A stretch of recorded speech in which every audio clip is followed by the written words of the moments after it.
Soaring in the sky, a majestic sight. 4 bald eagles gliding along. When I see them, I just think they're just so graceful. The eagles are an expected sight here near the Chippewa Dam in Southbury because of the First Light power plant. Their preferred food is fish, and the hydroelectric plant being located here generates electricity, churns the water, and keeps it ice-free, which means they can get to their food. And that means visitors flock to this observation area off River Road. Oh, I see one! To see the magnificent birds in flight. It's probably in the 6 to 8 eagles per day is what we would average year in, year out. Connecticut Audubon Society volunteers like Judith are here to help. And don't give up on it. It's looking right at you. Isn't that cool? If you didn't know the eagle was there, you may miss him. So bring your bionic eyes. If you forget your binoculars, they do have telescopes here pointed right at the eagles, so you can still see them.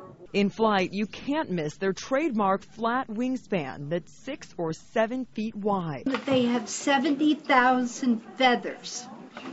Think of that, 70,000 feathers. In just one day last month, 21 eagles were spotted. That surpasses last year's high of 20. I brought my son and his friend and my daughter and her friend, and here we are, and this is totally amazing. One of the greatest joys I get is watching the people's faces, and whether they be 4 or 84 when they see their first eagle. It's exciting. It's free to come see the eagles tangle their talons in the sky, but you are asked to call ahead and make a reservation. We keep the numbers down on purpose to protect the eagles. Hopefully you'll luck out like we did and come on a day when the bald eagles put on an impressive performance. In Southbury, Lauren Petty, NBC Connecticut News.